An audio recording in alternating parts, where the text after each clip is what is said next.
Hola YouTube, mi nombre es Ámbar y en el video del día de hoy vamos a estar hablando de una mujer que mataba a esposos abusivos con maquillaje. Esta mujer también se ha ganado el título de la asesina con más víctimas hasta el día de hoy. Y quiero que sepan que todo lo que vamos a contar pasó en el siglo XVII, así que la cantidad es bastante grande. Si te gusta este tipo de video, por favor, regálame un like, suscríbete y vamos a comenzar. Pues antes de comenzar el video vamos a dar un poquito de contexto porque sin contexto no vamos a entender nada de lo que va a pasar. Quiero que sepan que todo lo que vamos a hablar el día de hoy sucedió en Europa en el siglo XVII. Yo no sé si ustedes saben, pero durante esta época las mujeres no tenían ningún tipo de derecho, solo estaban para ser esposas, madres y amas de casa. No importa si tú eras rica, si tú eras pobre, no importa. Cualquier clase social, cualquier estatus, lo que sea, tu rol era ser madre, esposa y ama de casa. Excepto aquellas mujeres que corrían con la suerte de poder enviudar. Yo sé que eso es muy malo, pero es cierto. La única manera que tenían muchas mujeres de escapar de todo lo que sufrían en manos de sus esposos era poder enviudar. Porque como los esposos eran los que se supone que eran cabeza de hogar y los que tenían el control, ellos veían a sus esposas como si fueran una empleada más. O sea, ellos eran los jefes de la casa y ellas estaban ahí para obedecer a sus órdenes. Otro punto que quiero destacar para dar contexto a todo el video es que la ciencia para ese tiempo no es nada como lo que hay ahora. En ese tiempo la gente se moría hasta por pisar un clavo. Eso era, creo que ya dije dos cosas. Lo tercero es que, aparte de la ley, la Iglesia Católica tenía mucho que ver con lo que se decía y lo que se hacía en ese momento. Es decir, que si la Iglesia Católica tenía como ley que una mujer no podía divorciarse, bueno, un hombre tampoco, pero las personas se suponen que no tenían que divorciarse y eso no era solamente creencia. O sea, el día de hoy todavía como cristianos o como católicos pensamos que tú te casas y permaneces casado con una persona toda su vida, pero eso es solamente una creencia, una convicción. En ese momento era ley. Entonces, si una mujer estaba siendo abusada por manos de su esposo, no era opción divorciarse.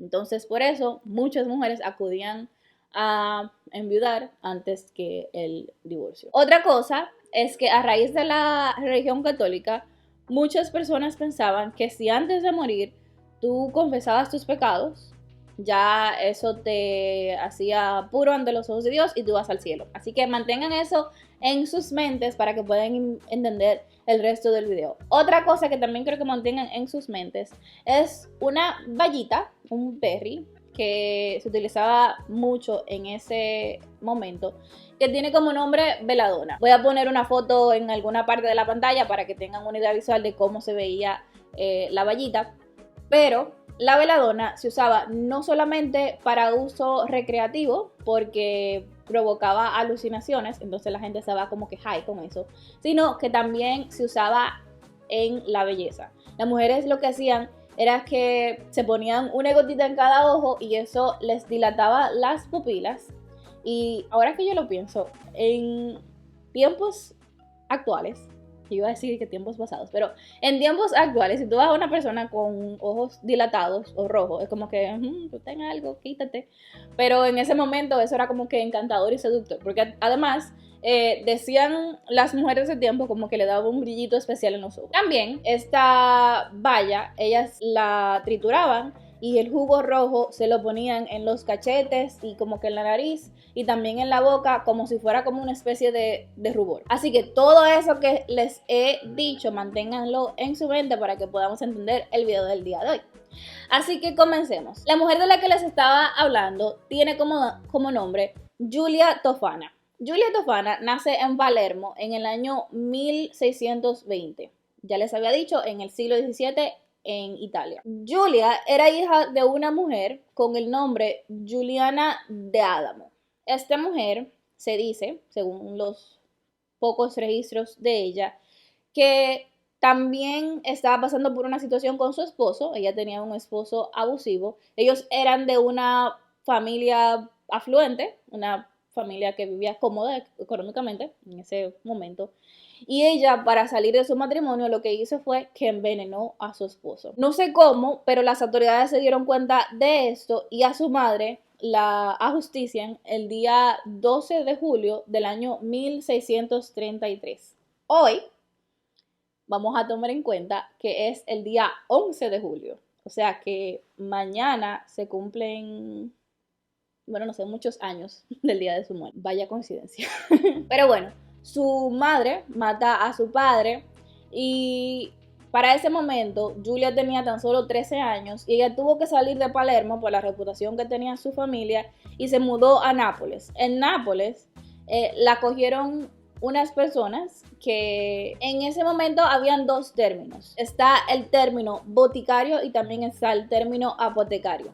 El término que más se utiliza en español es boticario, así que ese es el que vamos a estar utilizando durante todo el video. Pues a ella la acogieron las personas que trabajaban en el boticario y lo que hacían esas personas era que preparaban como que pócimas y brebajes y eran como que los químicos de su tiempo.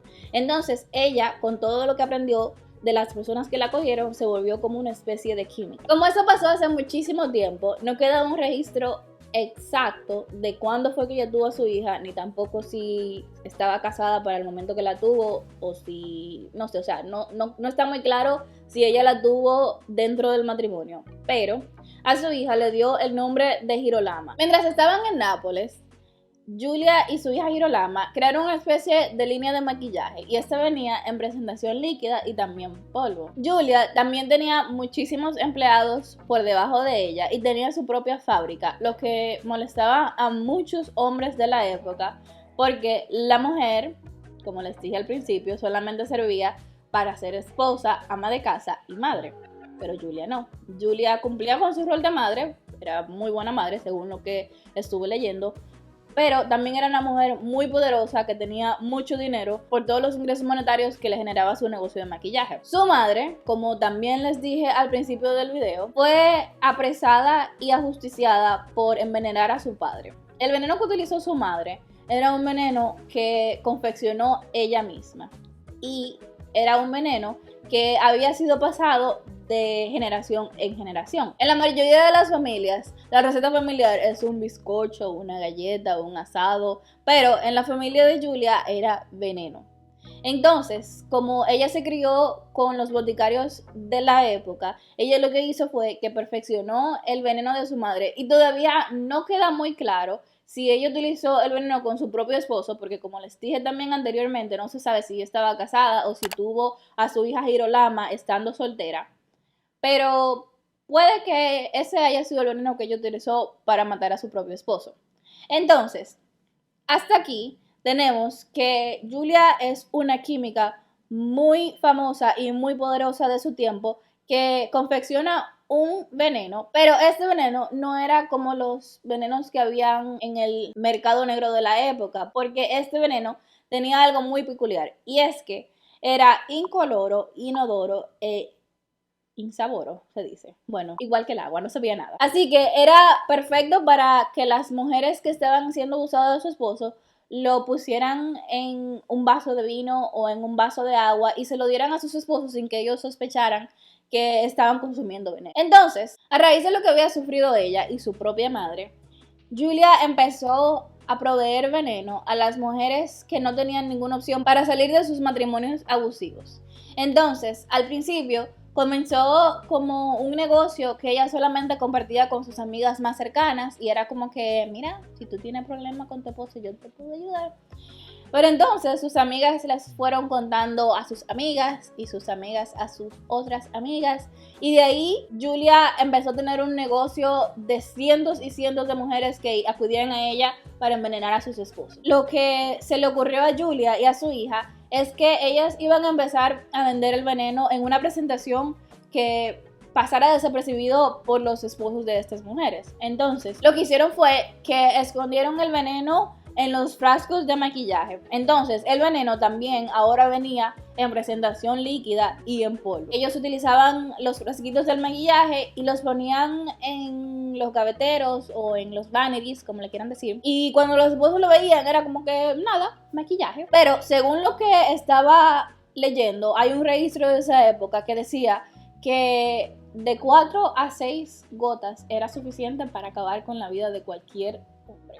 Así de potente era el veneno. Ya como el negocio estaba creciendo bastante, y no estamos hablando de que mis clientas son mis amigas cercanas, sino que también son las amigas de mis amigas y cientos de mujeres, Julia también, junto con el veneno, desarrolló como que una especie de guión para que estas mujeres supieran exactamente cómo actuar y qué hacer si la policía empezaba a sospechar, si los esposos empezaban a sospechar, y les daba como que la coartada perfecta para que nadie sospechara de las pobres esposas. Según lo que estuve investigando, como es hace muchísimo tiempo, hay varias versiones, pero lo que les decía a sus clientas era que la primera dosis iba a causar que los esposos se sintieran un poquito extraños, pero nada lo suficientemente grave para que llamen a un doctor.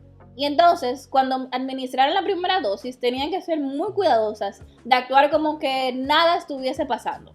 O sea, ellas iban a ser las esposas devotas y cariñosas. Iban a actuar como si no tuvieran ningún tipo de problema con sus esposos. La segunda dosis iba a provocar síntomas muy parecidos a los de una gripe o un resfriado, como quieran llamarlo. Y entonces ahí es cuando se llamaban a los doctores y los doctores les daban medicina para que se curasen, y también le dejaban como una especie de dieta a seguir, y las esposas eran las que preparaban la dieta que indicó el doctor. Para la tercera dosis, ellas la iban a poner en la dieta que dejó el doctor y se la iban a dar a sus esposos. Ahora bien, la tercera dosis era un poquito más severa, y esta causaría diarrea, deshidratación, vómitos, alucinamientos, y ya entonces la cosa iba como que bastante seria. Y allí entonces el doctor iba a volver una vez más confundido, porque se supone que el medicamento que le dio para la segunda dosis debería ser suficiente para atacar una enfermedad tan simple, pero para la tercera dosis ya los esposos tenían idea de que lamentablemente iban a morir. Pero lo bueno de este veneno es que como actuaba tan lento, les daba tiempo a despedirse, les daba tiempo a escribir sus testamentos, dejándole todo a las esposas, les daba tiempo a arrepentirse, y como les dije al principio del video, la gente era muy religiosa y pensaba que solamente arrepintiéndose podría llegar al cielo, y también esto hacía que las esposas se sintieran un poquito menos mal de envenenar a sus esposos, porque ellas pensaban como que, bueno, yo lo estoy matando, pero él le dio tiempo de arrepentirse, o sea que se va al cielo, él va a estar mejor. Ya a la cuarta dosis, el doctor iba a estar como que, ok, ¿qué está pasando aquí? Pero ya iba a ser demasiado tarde, porque la cuarta dosis, seguro acababa con la vida de cualquiera. Otra de las cosas que Julia les pedía a sus clientas era que actuaran como si estuvieran sintiendo muchísima ansiedad por todo lo que le estaba pasando a sus esposos.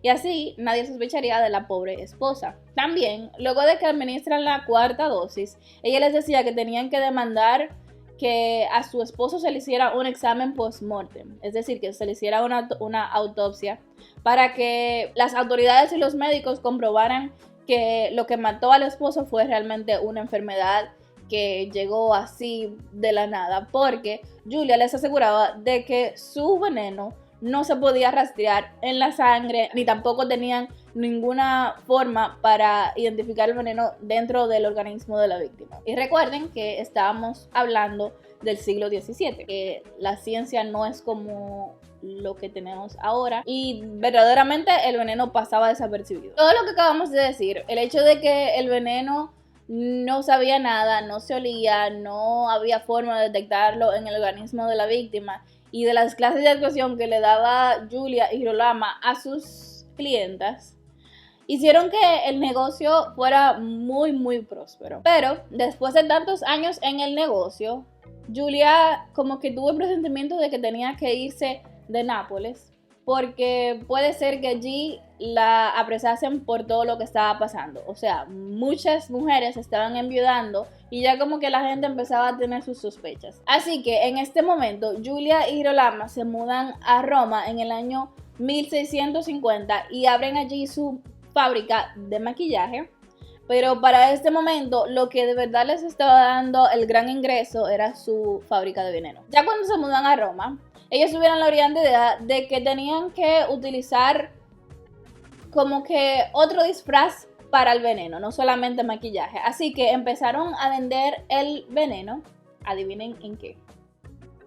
Bueno, ustedes no me pueden decir, pero empezaron a vender el veneno en botellitas de agua bendita. Y el agua tenía la imagen de San Nicolás, el que se inspiró la imagen de Santa Claus. Yo estuve haciendo un poquito de investigación y eso en sí es algo muy curioso, y es que las personas en ese tiempo, y creo que hay muchas personas que todavía lo practican, empezaban a colectar una especie de líquido que empezó a salir desde la tumba de San Nicolás, desde el año en el que falleció. Era un líquido que olía un poco dulce y las personas pensaban que tenía propiedades curativas. O sea, tú tocabas el líquido y se supone que tú tenías que curarte de todas tus dolencias. Ellos empezaban a recoger ese líquido todos los años, el 9 de mayo, el día de mi cumpleaños, y lo mezclaban con agua bendita. Muchos vendedores o comerciantes de la época vendían esos frasquitos a los feligreses y a las personas que tenían ese tipo de creencias. Julia aprovechó la oportunidad de que en Roma existía esta tradición y ella también empezó a vender el frasquito de San Nicolás, pero con su veneno. El veneno también tenía otra presentación. Esto era una mujer que tenía un imperio. El veneno también venía en un frasquito que llevaba por nombre Aqua Tofana. Y esa es la presentación del veneno que se hizo más famosa. Yo sé que suena como un perfume caro, o sea, Aqua Tofana. Y era un poquito, yo quisiera decir que tonto, porque ¿cómo tú le vas a poner tu apellido a un frasco de veneno? Pero pues ella se descuidó y empezó a venderlo en este frasquito que llevaba su apellido. Su nombre era Julia Tofana y el frasquito decía Aqua Tofana. Pues ella empezó a vender su maquillaje, su agua bendita y su frasquito de Aqua Tofana en Roma y todo iba perfectamente bien. Comenzó exactamente como comenzó en Nápoles.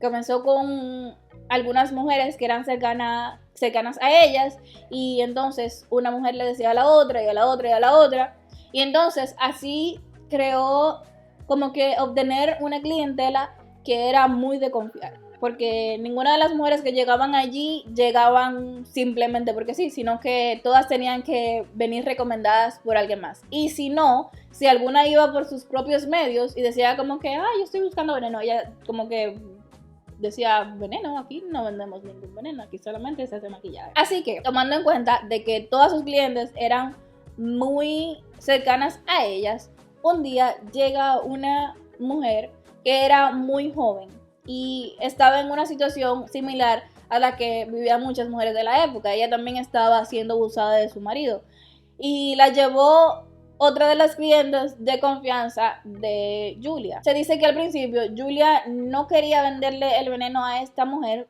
puesto que era muy joven, y puede ser que echara a perder todos los años de sacrificios que ella tenía. Y según lo que estuve investigando, Juliana tenía sus ciertas limitaciones con esta clienta nueva, porque no sabía si ella era capaz de tomar las instrucciones y seguirlas al pie de la letra como todas sus otras clientas, pero al final ella hacía lo que hacía por una buena causa. Ella sentía que de verdad estaba ayudando a estas mujeres y eran su único medio de escapación, si es una palabra, no sé, discúlpeme, pero bueno, era su único medio de salida. Así que le vendió el veneno a esta clienta. Luego de que le venden el veneno, esta clienta llega a su casa y ella no pudo esperar, así que el mismo día le puso veneno a la sopa que se iba a comer su esposo. ella le sirve la mesa y me imagino, yo no sé, pero me imagino como esas películas de tiempo cuando que la mujer se sienta como que a un lado de la mesa y el hombre se sienta al otro extremo, como a 10.000 kilómetros más para allá. Y están comiendo, normal. Bueno, no están comiendo, se sientan a comer. Y cuando él pone la cuchara en el bowl de la sopa y va a darse el primer servido, ella grita y le dice, no te lo comas. Y él como que, ¿de qué te estás hablando? Él como que no le quiso hacer caso y se lo iba a comer y ella saltó de su silla y le tumbó la sopa. Él se enojó muchísimo y como ya se sabe que era un esposo abusivo, empieza a abusar de ella y yo sé que ella lo hizo con buena intención porque hay que ser muy frío para tú saber que le estás dando veneno a una persona y como que verlo ingerir el veneno y no hacer nada. Así que ella como que le remordió el corazón. Pero a la vez, este pequeño ataque de nobleza podría estropear todos los años de sacrificio que tenía el negocio de Julia. Pero bueno, ella hizo lo que hizo, su esposo empieza a torturarla para que hable, porque a la primera él se llevó que por alguna razón ella no quería que se comiera la sopa, y entonces ella empieza a cantar y le dice absolutamente todo a su esposo. Entonces el esposo llama a la policía y le dice todo lo que estaba haciendo su esposa y la policía empieza a interrogarla y les dice que como que le enseñe el lugar donde tenía el veneno. Entonces cuando la policía va y busca el frasquito con el veneno, se da cuenta de que en el frasquito decía Aqua Tofana. Entonces yo lo que digo es que cuando algo está para ti, ni aunque te quites, porque esta mujer vendía veneno en polvo, vendía el veneno en líquido, pero como si fuera maquillaje, vendía el veneno en agua bendita, y esta mujer que hizo lo que hizo y que fue atrapada por su esposa, tenía que precisamente tener la botellita que decía Aqua Tofana. Obviamente. Entonces, la policía sale a arrestar a Julia, pero antes de que llegue, alguien, afortunadamente, fue y le dice todo lo que estaba pasando y Julia sale desde su fábrica con su hija y algunos de sus más cercanos empleados y empiezan a darse a la huida.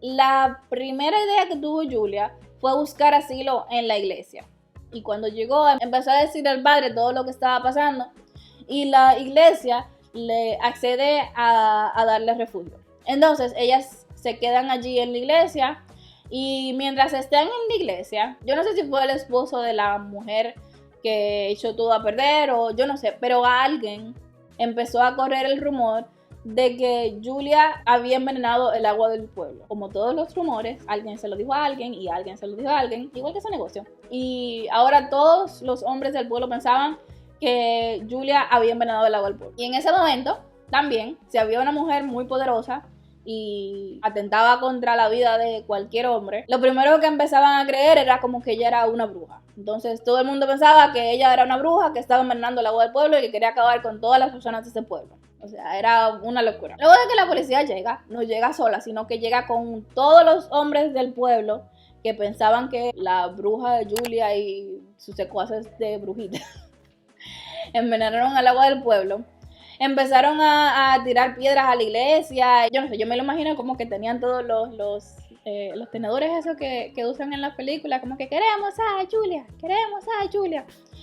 Y lamentablemente, luego de que empezaron a atacar a la iglesia y que la estaban casi destruyendo, la iglesia le dijo a Julia, mira, nosotros no podemos ya darte más asilo, así que vamos a tener que sacarte de la iglesia. Ya después de que la policía tiene a Julia, a su hija y como a 4 o 5 de sus empleados más cercanos, empiezan a interrogarla. Y no solamente empiezan a interrogarla como si la estuvieran interrogando en los tiempos actuales, sino que empiezan a torturarla. Y durante este tiempo en el que la estaban torturando, Julia admitió haber matado alrededor de 600 hombres con su veneno. Ahora, yo no sé si ustedes han escuchado, pero cuando a una persona se le está interrogando o se le está torturando, para salir de lo que sea que le estén haciendo, una persona puede darte la respuesta que tú quieres escuchar. Entonces, no queda bien claro si ella de verdad mató alrededor de 600 o más hombres o si ella simplemente dio un número para que terminen con la tortura. Pero luego de que ellos terminan de torturarla y sacan la respuesta que quieren sacar, y eso es el número de víctimas y algunos de los nombres de sus clientes más recientes, ellas matan a Julia, a su hija y a sus empleados más cercanos y tiran el cuerpo de Julia por encima de la barda de la iglesia. O sea, y era como que, ok, ustedes no querían Julia, tomen Julia. Luego de eso, como se pueden imaginar, Roma quedó en un estado como que de delirio, porque todo el mundo estaba paranoico de o me va a atrapar la policía o qué pasa si a mí también me envenenó mi esposa y yo no me di cuenta. O sea, todo el mundo estaba como un poquito loco. Entonces, muchas de las mujeres que frecuentaban la factoría de Julia empezaron también a ser interrogadas. La policía en esos días estaba muy ocupada porque fue casa en casa viendo si en alguna de los vanities de estas mujeres estaba aquel veneno. Y muchas de ellas lo que hicieron fue que se hicieron las locas. Y es algo que yo hubiese hecho también. Y era como que esto es pintalabio, eso no es veneno, eso es pintalabio, eso es uso un rubor nada más.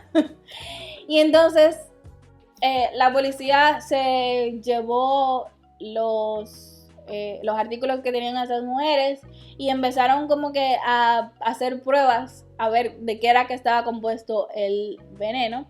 Y determinaron que el veneno estaba compuesto de plomo, arsénico y beladona. Y por eso era que por tanto tiempo no había podido ser detectado como un veneno, sino como una especie de maquillaje. Porque como tenía beladona y beladona era algo que las mujeres usaban en el maquillaje, nadie iba a sospechar de que esto en verdad era veneno, era la coartada perfecta. Luego de que pasó todo lo que pasó, que muchas mujeres murieron, muchas fueron apresadas, había muchísimos hombres que estaban como loquitos porque pensaban que ellos también le habían dado una o dos dosis de aquatofana. Apresaron a todo el que tenían que apresar y se supone que todo esto había terminado, pero durante la historia se ha vuelto a mencionar este veneno, este famoso líquido llamado aquatofana. La primera vez que se mencionó, luego del ajusticiamiento de Julia y de todas las personas que trabajaban con ella, fue el 16 de julio de 1676. Y sí, otra cosa más que pasó en julio. Oh, y creo que olvidé decirles, pero la fecha en la que Julia fue atrapada y ajusticiada y todo esto que pasó al final del video, no se sabe bien exactamente el día, pero sí se sabe que fue en julio del año 1659. O sea que muchas cosas están pasando en julio. Ahora, el 16 de julio del año 1676, una marquesa, creo que el lugar se llamaba Brinvilliers, o Brinvilliers, era un nombre en francés, pero hay registros de que ella utilizó un tipo de veneno para envenenar a su padre y a sus hermanos para quedarse con todas sus posesiones, porque como ella no era la mayor, a ella no es como que le tocara mucho que heredar. Y adivinen qué utilizaba. Sí, aquatofana. Esta marquesita, como le decían la tipa de élite, es todo un personaje y yo creo que el próximo video va a ser de ella, porque ella no solamente envenenó a su padre y a sus hermanos, sino que antes de envenenar a su familia, ella iba de hospital en hospital probando su veneno. Era una adaptación de aquatofana en personas que estaban enfermas.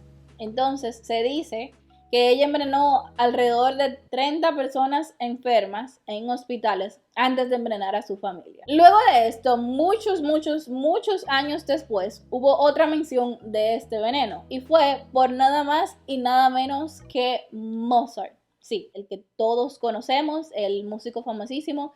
Y resulta que antes de morir, Mozart murió el 5 de diciembre, no me acuerdo de qué año, pero antes de morir él estaba como que delirando un poquito y tenía como que delirio de persecución. Y él sospechaba que alguien lo estaba envenenando. Y a su esposa le dijo: siento que definitivamente no duraré mucho tiempo. Estoy seguro de que he sido envenenado. No puedo deshacerme de esa idea. Alguien me ha dado aqua tofana y ha calculado el momento preciso de mi muerte. Desde el momento de la muerte de Mozart, cuando tan solo tenía 35 años, y hasta la actualidad todavía no se sabe exactamente qué fue lo que mató al famoso compositor.